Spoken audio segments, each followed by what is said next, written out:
সুপ্রিয় দর্শক, আমি আফজাল হোসেন স্বাগত জানাচ্ছি সম্পাদকীয়তে। স্বৈরাচার বিরোধী আন্দোলন থেকে কারাবরণ, রাজনীতির প্রতিটি বাঁকে অদম্য সাহস ও দৃঢ়তায় অবিচল ছিলেন দেশনেত্রী বেগম খালেদা জিয়া।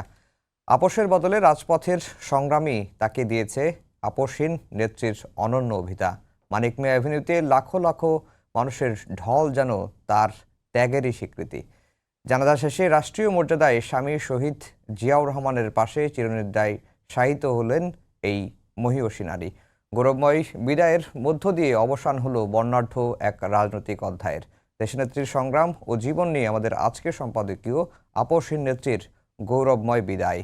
আর এসব নিয়ে কথা বলতে আমাদের স্টুডিওতে উপস্থিত আছেন আশরাফ কায়সার, লেখক ও রাজনৈতিক বিশ্লেষক, এবং ডাক্তার সাখাওয়াত হোসেন সায়ন্ত, সাধারণ সম্পাদক জি9। দর্শক, আপনারা আলোচনায় অংশ নিতে পারেন, এজন্য আপনাদের ফোন করতে হবে টেলিভিশনে দেখানো নম্বরে। এছাড়া ফেসবুকের মাধ্যমেও আপনাদের মন্তব্য পাঠাতে পারেন। আলোচনার শুরুতেই জানিয়ে দেব এখনকার প্রধান শিরোনামগুলো। পূর্ণ রাষ্ট্রীয় মর্যাদায় চিরনিদ্রায় শায়িত আপোষহীন নেত্রী বেগম খালেদা জিয়া। জানা যায় লাখ লাখ মানুষের ঢল, মায়ের জন্য দোয়া চাইলেন তারেক রহমান। বেগম জিয়ার প্রতি ভারত, পাকিস্তান সহ ৩৩ দেশের প্রতিনিধির শ্রদ্ধা। তারেক রহমানের সঙ্গে দেখা করলেন জয়শঙ্কর, প্রধান উপদেষ্টার সঙ্গে বিদেশি প্রতিনিধিদের সাক্ষাৎ। রাজধানীর বাইরে জেলায় জেলায় বেগম জিয়ার গায়েবান্না জানাজা। অশ্রুসিক্ত নয়নে অংশ নেন সর্বস্তরের মানুষ। দেশনেত্রীর আদর্শ ধারণে প্রত্যয় নেতাকর্মীদের। বেগম জিয়ার আমলে অর্থনৈতিক সংস্কারের সুফল পাচ্ছে দেশ। মুক্তবাজার অর্থনীতি, ভ্যাট চালুতে আসে বড় পরিবর্তন। নারী শিক্ষায় উল্লেখযোগ্য অগ্রগতি এনেছে উপবৃত্তি, মত বিশ্লেষকের। বেগম খালেদা জিয়ার জানাজার খবর বিবিসি, আল জাজিরা সহ আন্তর্জাতিক গণমাধ্যমে গুরুত্বসহ প্রতিবেদন প্রকাশ, লাখ লাখ মানুষের উপস্থিতির তথ্য।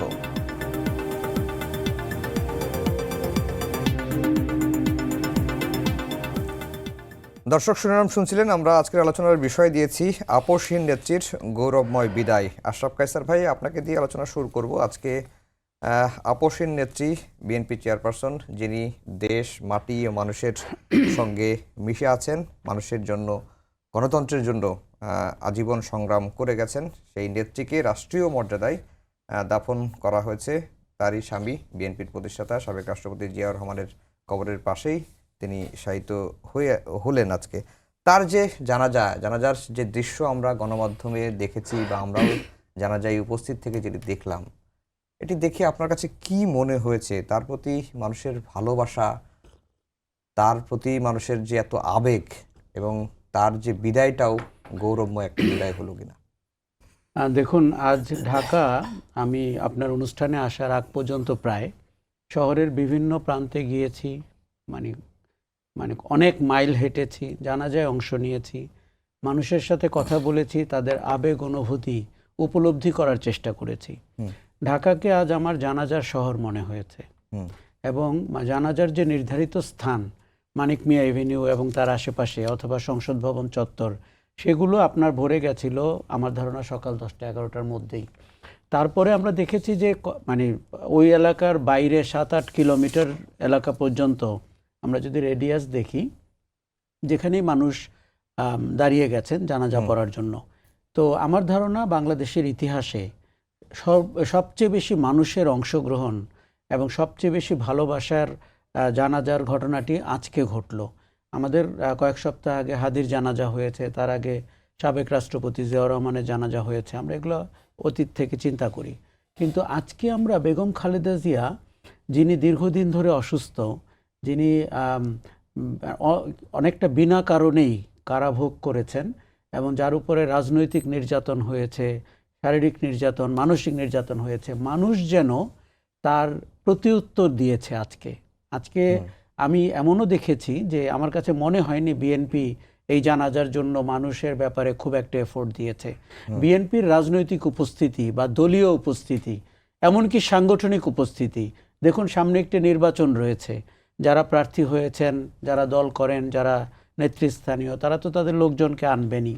কিন্তু আমি এমনও দেখেছি যে সাধারণ মানুষ তার নিজ উদ্যোগে, নিজ ভালোবাসায়, নিজের আবেগ প্রকাশ করতে, কিন্তু কিছুটা প্রতিবাদ দেখাতে, কিছুটা তাকে বিদায় দিতে আজ ঢাকা শহরের বিভিন্ন প্রান্তে জমায়েত হয়েছিলেন। একজন রাজনীতিবিদের এর চেয়ে বড় পাওয়া, উনি 3 বারের প্রধানমন্ত্রী না 4 বারের প্রধানমন্ত্রী, এগুলো তো আমরা হিসাব করি, সংখ্যাতত্ত্ব আছে, এগুলো বলে অনেকে গর্ব অনুভব করেন। কিন্তু জনতার প্রধানমন্ত্রী হওয়া, জনগণের নেত্রী হওয়া এবং গণতন্ত্রের প্রধান ব্যক্তিত্ব হওয়া, এটি একটি গণতন্ত্রপ্রেমী দেশের জন্য কি যে বড় পাওয়া। বেগম খালেদা জিয়ার সমতুল্য, সমকক্ষ আজ বাংলাদেশে আর কাউকে আমি মনে করতে পারছি না। কেননা দেখুন, রাজনীতির আমরা যে চেহারাটি সবসময় দেখি, সেই চেহারাটি হচ্ছে আমরা ওইটাকে বলি পলিটিক্স, যেটি কুটিল হবে, আপনি ষড়যন্ত্র করবেন, কটু কথা বলবেন, আপনি প্রতিপক্ষের ব্যাপারে ফাঁদ পাতবেন, আতাত করবেন। বেগম খালেদা জিয়ার রাজনৈতিক জীবনে আমরা আসলেও 41 বছরের জীবনে তেমনটি দেখিনি। আমি যদি জেনারেল এরশাদের আমলে বলি, ওই সময় কিন্তু সংগঠন হিসাবে আওয়ামী লীগ বিএনপির চেয়ে বা জোট হিসাবে বড় ছিল, কিন্তু ওই আপোষহীনতার কারণে যে আমি একটি সামরিক সরকারের অধীনে নির্বাচনে যাব না, একজন স্বৈরাচারের অধীনে নির্বাচনে যাব না। দেখুন, আমাদের দেশের নির্বাচন বর্জন করা কিন্তু ঝুঁকিপূর্ণ। আপনার দল ভেঙে যায়, নেতারা চলে যান, আপনি ছিটকে পড়েন ক্ষমতার বলয় থেকে। কিন্তু রাজনীতি যদি ঠিক হয়, মানুষ যদি আপনাকে বিশ্বাস করতে শুরু করে, সেই নেতা বা নেত্রীর পরিণতি কি হতে পারে বা তার তুঙ্গস্পর্শী জনপ্রিয়তা কোথায় যেতে পারে, বেগম খালেদা জিয়া আজকে আমরা কিন্তু তার প্রকাশ দেখলাম। উনি দীর্ঘদিন থেকেই বিএনপি নেত্রীর উপরে অবস্থান করছিলেন এবং আমরা প্রায় বলছিলাম যে বাংলাদেশের গণতন্ত্রের যে সংকট, আমাদের গণতান্ত্রিক রূপান্তরের যে নতুন অভিযাত্রা, সেইখানটাতে উনি কিন্তু অনেকটা অভিভাবক ফিগার বা ঐক্যের প্রতীক হিসাবে আমাদের সামনে ছিলেন। আমরা বিগত কয়েক মাসে বেশ কয়েকটি উদাহরণ দেখেছি যেখানে উনি ওনার দলকেও নির্দেশনা দিয়েছেন সরকারের সাথে সমঝোতার জায়গাটি কিংবা গণতন্ত্রের সংস্কারের যে প্রক্রিয়াটি, সেটি দেশের স্বার্থে কি করে মেনে নিতে হয় এবং দেশের স্বার্থে কি করে একমত হতে হয়। এই যে ভূমিকাগুলো, আপনি তো শুরুতে বলছিলেন আপোষহীনতার কথা, আজকে বলছিলেন গৌরবময় বিদায়ের কথা, কিন্তু তার শাসনামল নিয়েও আমাদের কথা বলতে হবে। দেখুন, বাংলাদেশে এটি আমরা পরে আলাপ করব। সায়ন্ত ভাই, যেটি আশরাফ কায়সার ভাই বলছিলেন যে বেগম জিয়ার সমতুল্য বা সমকক্ষ এখন তিনি আর কাউকে দেখেন না, এবং আজকের যে জানাজার চিত্র, একটু সামগ্রিকভাবে দুটি বিষয়ে বলবেন। দেখেন, বেগম খালেদা জিয়ার সামগ্রিক জীবনটা, মানে যখন থেকে তিনি রাজনীতিতে এসছেন, 43 বছরের রাজনৈতিক জীবন, তার মধ্যে 41 বছর দলীয় চেয়ারপারসন হিসেবে আছেন। এই গোটা রাজনৈতিক জীবনটাই হচ্ছে সংগ্রাম, সাহস ও সাফল্যের ইতিহাসে ভরা।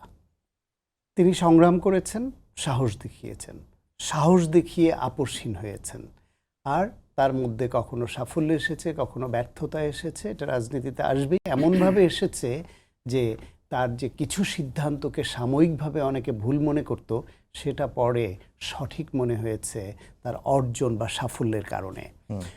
1986 সনে যখন এরশাদের অধীনে নির্বাচনটায় বিএনপি গেল না, সেখানে জাতীয় বেঈমান খেতাব নিয়ে শেখ হাসিনা এবং জামায়াত ইসলাম, আওয়ামী লীগ এবং জামায়াত ইসলাম গেল। প্রধান দল বলতে তো ঘুরে ফিরে বাংলাদেশে ওই কয়েকটাই, তার মধ্যে বড় দলের মধ্যে একমাত্র বিএনপি সে নির্বাচনে গেল না। তাতে কোনো বিশ্লেষক কিন্তু তখন এটাও বলেছেন যে উনি গেলে হয়তো আওয়ামী লীগ নয়, বিএনপি হতে পারত প্রধান বিরোধী দল, সুতরাং না গিয়ে ভুল করলো কিনা। কিন্তু তিনি যে না গিয়ে ভুল করেননি, জনগণের ভালোবাসা পেয়েছেন এবং আপোষহীন নেত্রীর উপাধি নিয়ে 1991 সনে দলকে নির্বাচিত করে প্রধানমন্ত্রী হয়েছেন। তখন সবাই এক বাক্যে বলেছে তার ওই আপোষহীনতা এবং 86 নির্বাচনে না যাওয়া, এই একটা সিদ্ধান্ত বিএনপিকে দাঁড় করিয়ে দিয়েছে। এইভাবে দেখেন, একটা এরশাদ ক্ষমতা নেবার পরে বিএনপিকে ভাঙার চেষ্টা করেছে, বিএনপির অনেক নেতাকে ভাগিয়ে নিয়ে তার মন্ত্রী পরিষদে জায়গা দিয়েছে, নানান রকম নিপীড়ন চালিয়েছে। সেইখান থেকে ওই দলটাকে গড়ে তুলে সত্যিকার মাটি ও মানুষের দলে পরিণত করা, সত্যিকার সাংগঠনিক ভিত্তি দিয়ে বিএনপিকে দাঁড় করানো, সেটা কিন্তু বেগম খালেদা জিয়া করেছেন। জিয়াউর রহমান যখন দল করেন, তখন নতুন দল করতে গেলে যেটা হয়, নিজের দলের নেতা তো আর শুরুতে থাকে না, তখন বিভিন্ন দল থেকে আনতে হয়, অরাজনৈতিক আনতে হয়, সামাজিক সংগঠন থেকে আনতে হয়। জিয়াউর রহমান তাই করেছিলেন। ফলে বিএনপি নিয়ে এরকম একটা প্রচার ছিল, কেউ কেউ হাসি তামাশা করতো যে বিএনপি তো কোনো রাজনৈতিক দলই নয়, এটা একটা পলিটিক্যাল ক্লাব। কিন্তু সেই পলিটিক্যাল ক্লাব বলে ঠাট্টা তামাশা করা দলটিকে বেগম খালেদা জিয়াই তার সাংগঠনিক দক্ষতা দিয়ে, তার বিচক্ষণতা দিয়ে সত্যিকার একটি শক্তিশালী রাজনৈতিক সংগঠনে পরিণত করেছেন। তারপরে তার এই যে আধিপত্যবাদের বিরুদ্ধে সবসময় অবস্থান নেওয়া, তিনি দ্ব্যর্থহীনভাবে বলতে পারতেন প্রকাশ্যে যে বিদেশে আমার কোনো প্রভু নাই, বন্ধু আছে। তিনি একদম ভেতর থেকে উচ্চারণ করতে পারতেন যে এই দেশ, বাংলাদেশের বাইরে আমার কোনো ঠিকানা নেই। তিনি জনগণের উদ্দেশ্যে বলতে পারতেন যে আমি অল্প বয়সে স্বামীকে হারিয়েছি, আমার আপনজন আপনারে, এদেশের জনগণই আমার পরিবারের সদস্য, আপনারে আমার আপনজন। এবং শুধু কথায় না, তিনি কাজই দেখিয়েছেন। তার উপর নানান নিপীড়ন এসেছে, তার সুযোগ ছিল কম্প্রোমাইজ করার, তার সুযোগ ছিল বিদেশে চলে যাওয়ার। এমনকি তিনি চিকিৎসার জন্য বিদেশে গেছেন যখন, তখন থেকে যেতে পারতেন, কিন্তু ফিরে এসেছেন তিনি। তার লিভারের সমস্যা তো ছিল, তিনি জানতেন, চিকিৎসকরা বলেছে। এবং ওই সময় তিনি যদি একটু সরকারের সঙ্গে, শেখ হাসিনার সঙ্গে কম্প্রোমাইজ করতেন, বিদেশ চলে যেতেন, এবং এই লিভার তখন ট্রান্সপ্লান্ট হতে পারতো, চিকিৎসা হতে পারতো, হয়তো আজকের এই মৃত্যু তাকে এই সময় বরণ নাও করতে হতে পারত যদি সঠিক চিকিৎসা পেতেন। কিন্তু তিনি কম্প্রোমাইজ করেন নাই। নির্বাচনের সময় তাকে প্রলোভন দেওয়া হয়েছে, প্রস্তাব পাঠানো হয়েছে তাকে কত সিট দেওয়া হবে, কি হবে, এক বাক্যে না করে দিয়েছেন, নো কম্প্রোমাইজ এই বিষয়ে। ফলে দেশের পক্ষে, দেশের মানুষের পক্ষে, গণতন্ত্রের পক্ষে তার অবস্থান মানুষ গ্রহণ করেছে। তার নজির তিনি তার অসুস্থতার পরে আমরা দেখছিলাম, আজকে চূড়ান্তভাবেই জানা যায় দেখলাম। তার যে ব্যক্তিত্ব, মিতব্যয়ী স্বভাবের, মৃদুভাষী এবং মিতভাষী স্বভাবের মানুষ ছিলেন। তাকে শেখ হাসিনা তার কামলা শ্রেণীর যেই এমপিরা ছিল, নারী এমপিরা পর্যন্ত সংসদে এত কুৎসিত ভাষায় তাকে ব্যক্তিগত আক্রমণ এবং তার চরিত্র নিয়ে বাজে কথা জাতীয় সংসদের মতো জায়গায় তারা বলতো। তার জবাবে তিনি এক বাক্যে শেষ করেছেন যে কখনো কখনো নীরবতাই এদের কথার মোক্ষম জবাব। এক বাক্যে জবাব দিয়েছেন। তার উপর যখন সাংঘাতিক নিপীড়ন চালানো হয়, তাকে মুসলেকা দিয়ে বিদেশ যেতে হবে, মুসলেকা দিয়ে চিকিৎসার সুযোগ নিতে হবে বলা হয়, তিনি তখন বলছেন বাংলাদেশই আমার একমাত্র ঠিকানা, বাংলাদেশের বাইরে আমার কোনো ঠিকানা নেই, এক বাক্যে শেষ করেছেন। যখন 5ই আগস্টে এই ফ্যাসিবাদ শেখ হাসিনা সরকারের পতন হয়, অত্যন্ত ধৈর্যশীল মানুষও, সামান্য ক্ষতিগ্রস্ত মানুষও শেখ হাসিনাকে খুনি বলেছে, ফ্যাসিবাদ বলেছে, নানান রকমের বিশেষায়িত করেছে। কিন্তু বেগম খালেদা জিয়া তিনি শুধু একটা বাক্যে শেষ করেছেন, বলেছেন আমি এর বিচারের ভার আল্লাহর হাতে ছেড়ে দিয়েছি। একটা বিষোদ্গার করেননি, বরং কি করেছেন, 5ই আগস্টের পরে তিনি তার নেতাকর্মীদের নির্দেশ দিয়েছেন ধৈর্য ধারণ করতে, প্রতিহিংসা না দেখাতে, প্রতিহিংসা প্রতিশোধ নয়, ভালোবাসা নিয়ে রাজনীতি করতে, অবস্থান করতে, এবং অন্য কোনো গোষ্ঠীর সুযোগ নিয়ে যাতে এখানে নাশকতা করতে না পারে সেজন্য পাহারা দিতে বলেছেন। সুতরাং এই যে সহাবস্থানের পক্ষে, এই যে মানুষের পক্ষে, গণতন্ত্রের পক্ষে তার এত ত্যাগ এবং তার দীর্ঘদিনের অবস্থান, সেই 86-র আপসহীন নেত্রীকে ধীরে ধীরে দেশের অভিভাবকে পরিণত করেছে। এবং 5 আগস্টের পরে তিনি দলের নেত্রী আর থাকেননি, তিনি বাংলাদেশের রাজনীতির জাতীয় অভিভাবক হিসেবে নিজেকে আবির্ভূত করেছিলেন। কায়সার ভাই, যে বেগম জিয়ার যে রাজনীতি, বেগম জিয়ার যে ইমেজটা তিনি রেখে গেলেন এবং তার যে রাজনীতি করার স্টাইল, তিনি সবসময় দেশের কথা বলতেন, সার্বভৌমত্বের কথা বলতেন, গণতন্ত্রের কথা বলতেন, এবং তার শিষ্টাচার, তার যে কথা বলার স্টাইল, কম কথা বলতেন, শুনতেন বেশি।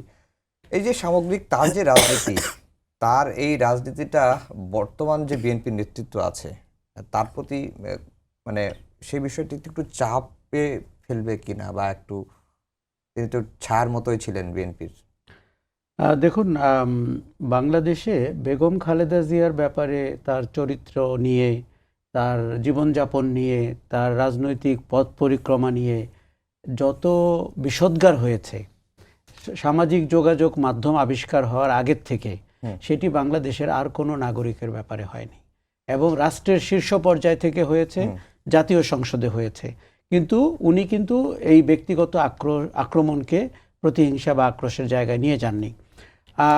আমাদের দেশে উনি একটা রাজনীতির ধারাকে প্রবর্তন করেছেন। দেখুন, জিয়াউর রহমান দলটি প্রতিষ্ঠা করেছেন এবং অনেক বিভিন্ন মত পথের মানুষকে এনেছিলেন, কিন্তু এটি তো সত্যি যে উনি রাষ্ট্র ক্ষমতায় থেকে রাজনৈতিক দল করেছিলেন।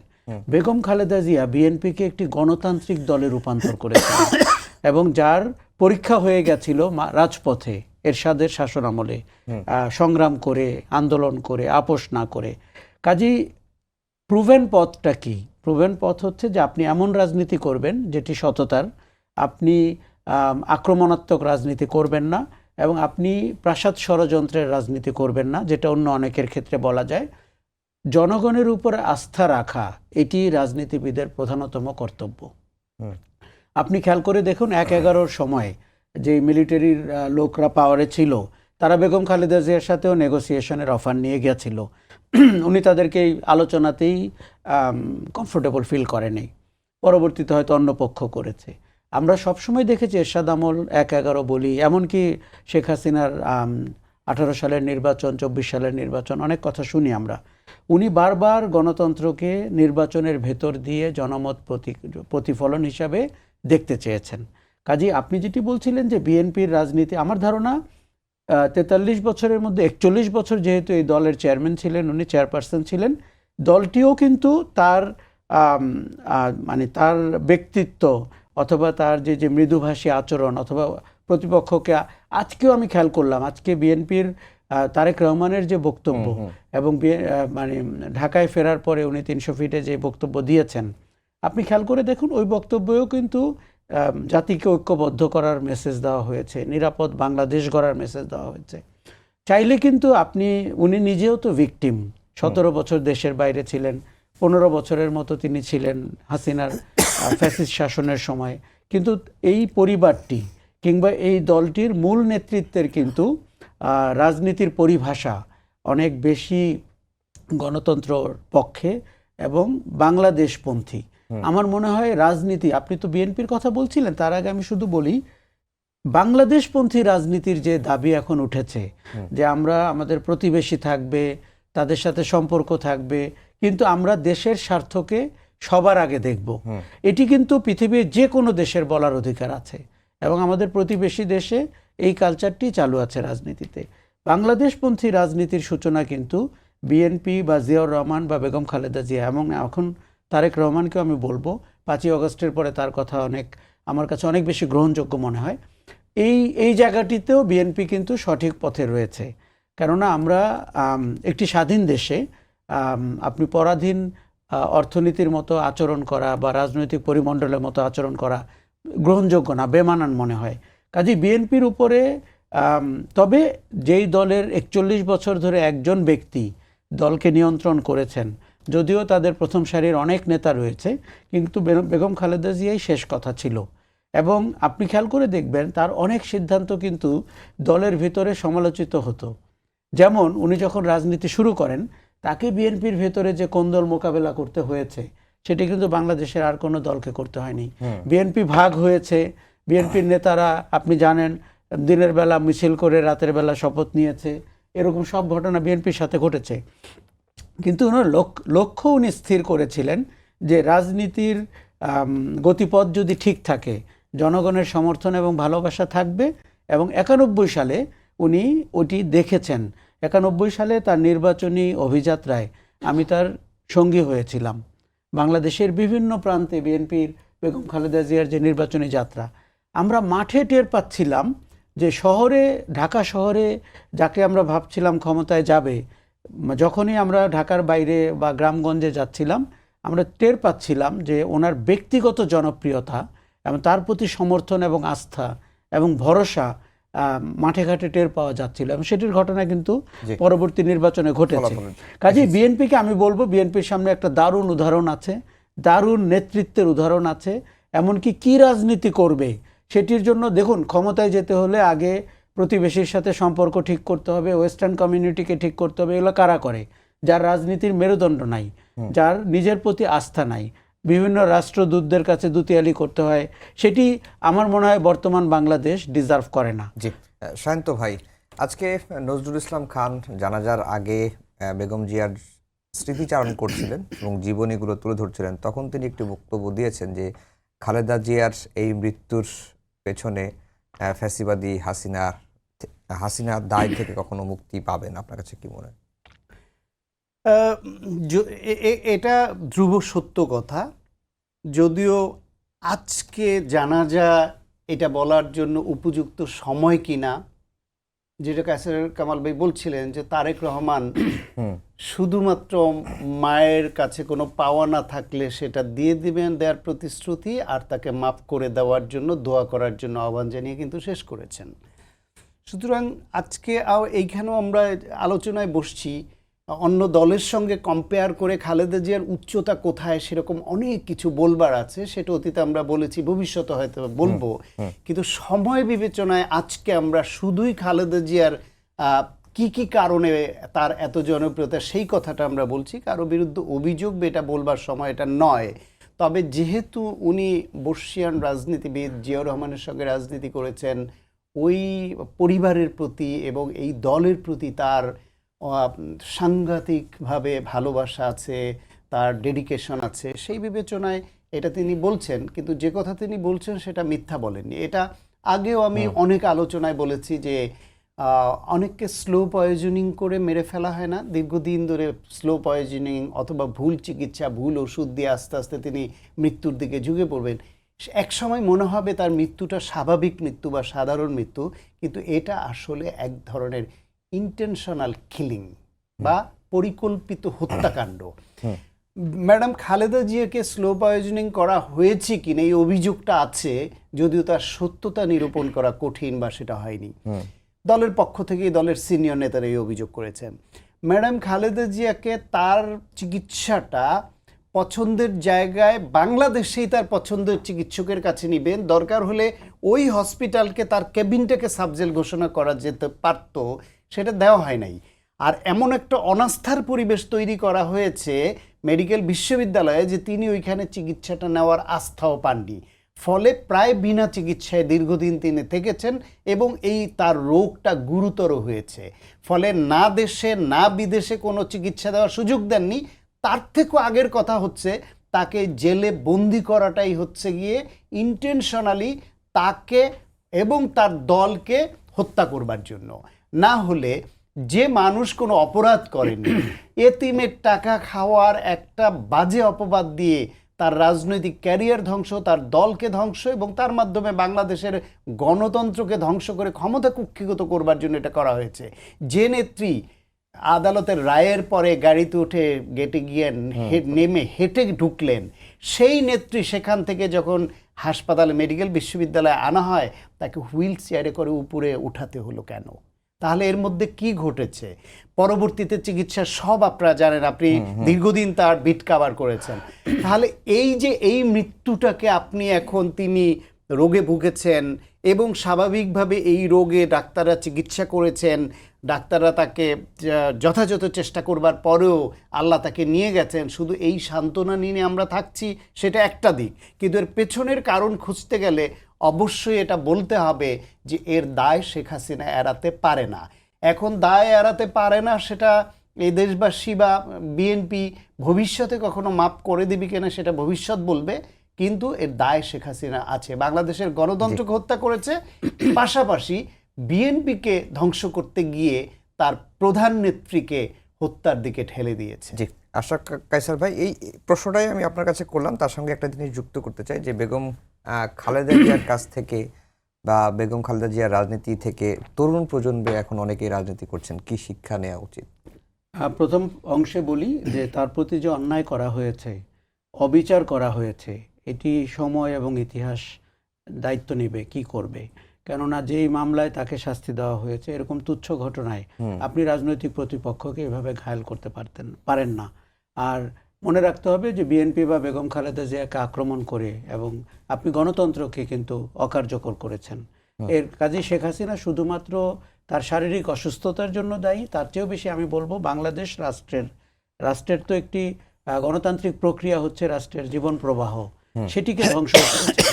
আমি একটা জিনিস শুধু বলতে চাই যে আমরা অতীতের দিকে তো কথা বলে আমরা সামনে আগাতে পারবো না। কাজে আজকের দিনের যে মেসেজ আমি পেয়েছি সেটি হচ্ছে যে দেখুন, উনি জনগণের ভালোবাসা পেয়েছেন, মানুষের এইরকম গৌরবময় বিদায় বাংলাদেশে অতীতে কখনো ঘটেনি। উনি একটি দলের প্রধান, কিন্তু ওনাকে রাষ্ট্রের সর্বোচ্চ সম্মান দেখানো হয়েছে।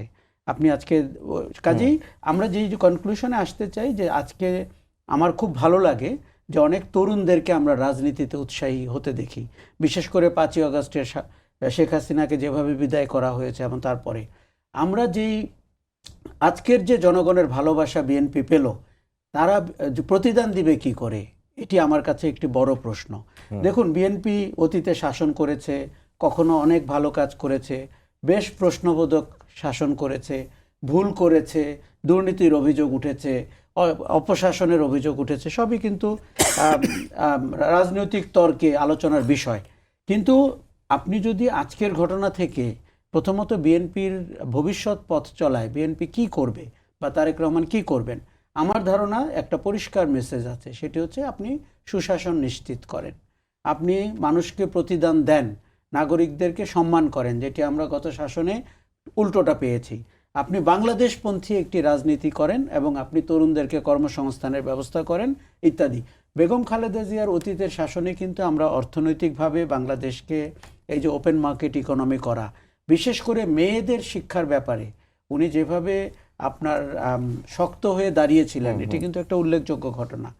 তরুণরা যে মেসেজটি পেতে পারে, আপনার হচ্ছে পজিটিভ রাজনীতি করতে হবে।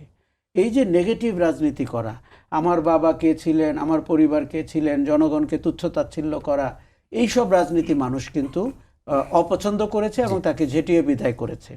কাজে আপনি ইতিবাচক রাজনীতি করবেন, আপনি নতুন সব কথা বলবেন, আপনি প্রোগ্রাম দেবেন, আপনি ব্যবহারিক সব সমস্যার সমাধান করবেন এবং আপনি জেদ করবেন যে বাংলাদেশকে আমি সামনের কাতারে কি করে নিয়ে যেতে পারবো, রাজনৈতিকভাবে, অর্থনৈতিকভাবে, প্রযুক্তির দিক থেকে, এমনকি আমাদের স্বপ্ন পূরণের জায়গায়। জি শান্ত ভাই, আমার হাতে 1 মিনিট সময় আছে।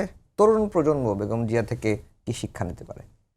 এই যে মানুষের পক্ষে থাকলে, দেশের পক্ষে থাকলে, ন্যায্যতার প্রশ্নে অন্যায্য বা অযৌক্তিক চাওয়ার সঙ্গে আপোষ না করলে ভালোবাসা পাওয়া যায়।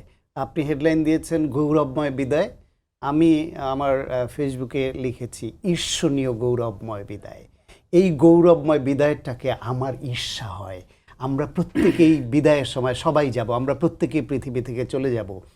এই যাওয়ার সময় এই রকম মানুষের ভালোবাসা, শ্রদ্ধা নিয়ে চোখের জল দিয়ে বিদায় দেয়, এটা পৃথিবীতে কজনের ভাগ্য ঘটে।